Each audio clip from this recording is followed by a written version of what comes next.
कहानी की दुनिया में आप लोगों का स्वागत है। तो चलिए बढ़ते हैं आज की कहानी की ओर। दोस्तों, मुझे विश्वास नहीं हो रहा था कि आज राहुल अपने बर्थडे की पार्टी देने जा रहा है। आज वह 20 साल का हो जाएगा, लेकिन उसने आज से पहले कभी अपने बर्थडे की पार्टी नहीं दी थी। लेकिन पता नहीं आज उसे क्या हो गया था जो वह आज अपने बर्थडे की पार्टी देने जा रहा था। खैर छोड़ो, मुझे क्या, मुझे तो बस पार्टी से मतलब है। और अब 7 बजने ही वाले हैं और मुझे 7 बजे तक मुझे राहुल के घर पहुंचना था। मैं यही सब सोचते हुए उसके घर के पास पहुंचा तो देखा उसके घर के आसपास बहुत भीड़ थी। मैंने सोचा यह सब मेरी तरह राहुल से पार्टी लेने आए होंगे, पर मैं थोड़ा आगे और गया तो देखा वह सब रो रहे थे।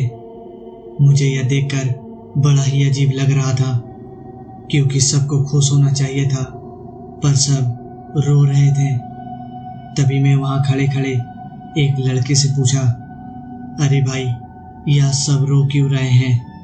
वह लड़का रोते हुए ही जवाब देता है, अरे भाई, तुम्हें पता नहीं क्या, आज सुबह ही राहुल की मौत हो गई।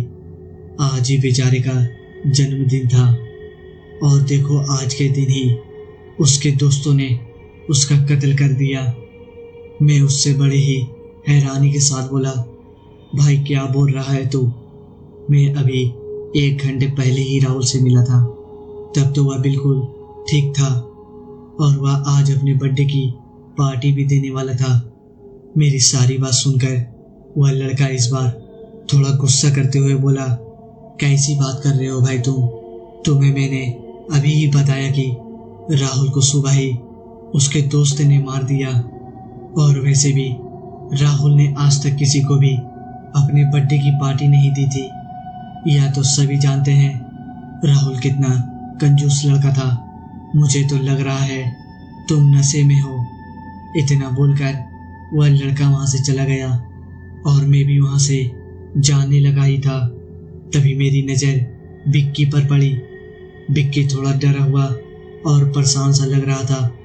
मैंने बिक्की के पास आकर कहा, क्या हुआ भाई, तू बड़ा ही परेशान सा लग रहा है? बिक्की पहले तो कुछ नहीं बोला, फिर कुछ सोचते हुए बोलता है, यार तुझे कैसे बताऊं, तुझे तो पता चल ही गया होगा, आज सुबह ही राहुल मर गया है। पर मुझे वह 1 घंटे पहले मिल चुका है और वह मुझे अपने बर्थडे की पार्टी के लिए अपने घर आने को बोल गया था। और जब मैं उसके घर आया तो पता चला कि राहुल तो सुबह ही मर चुका है। पर वह कौन था जो मुझे मिला था? मैं विक्की की बातें पूरी सुनने के बाद उसको बताया कि जो सब उसके साथ हुआ है वह सब मेरे साथ भी हुआ है। हम दोनों यही सोच रहे थे कि सब हो क्या रहा है। तभी वहां नीरज आया और उससे बातें की। उसके साथ भी यही सब हुआ है जो हम दोनों के साथ। मतलब राहुल ने नीरज को भी अपने बर्थडे पार्टी में बुलाया है और उसने यह भी बताया कि राहुल को किसने मारा और क्यों मारा। उसने बताया राहुल को विक्की ने मारा, क्योंकि कुछ ही दिन पहले विक्की का बर्थडे था और राहुल ने विक्की से बहुत खर्चा कराया था। और जब अब राहुल का बर्थडे आया और विक्की ने उससे पार्टी मांगी तो राहुल ने उसे पार्टी देने से मना कर दिया। और तुम सबको तो पता ही है विक्की कितना गुस्सा वाला लड़का है और उसने अपने इसी गुस्से में राहुल का कत्ल कर दिया। मैं और विक्की नीरज की बातें सुनकर बड़ी ही हैरानी से बोले, यार पर क्यों, इतनी सी बात के लिए क्यों मरेगा कोई? नीरज बात का जवाब इतनी जल्दी देता है जैसे वह जानता हो कि यह दोनों क्या पूछने वाले थे और उसके पास इसका जवाब पहले से ही रखा हो। नीरज जवाब देते हुए बोलता है, भाई तुम्हें तो पता ही है, जब कोई पार्टी ले ले पर अपनी बारी आने पर मना कर दे तो कितना गुस्सा आता है। और इसी गुस्सा में विक्की ने राहुल को मार दिया।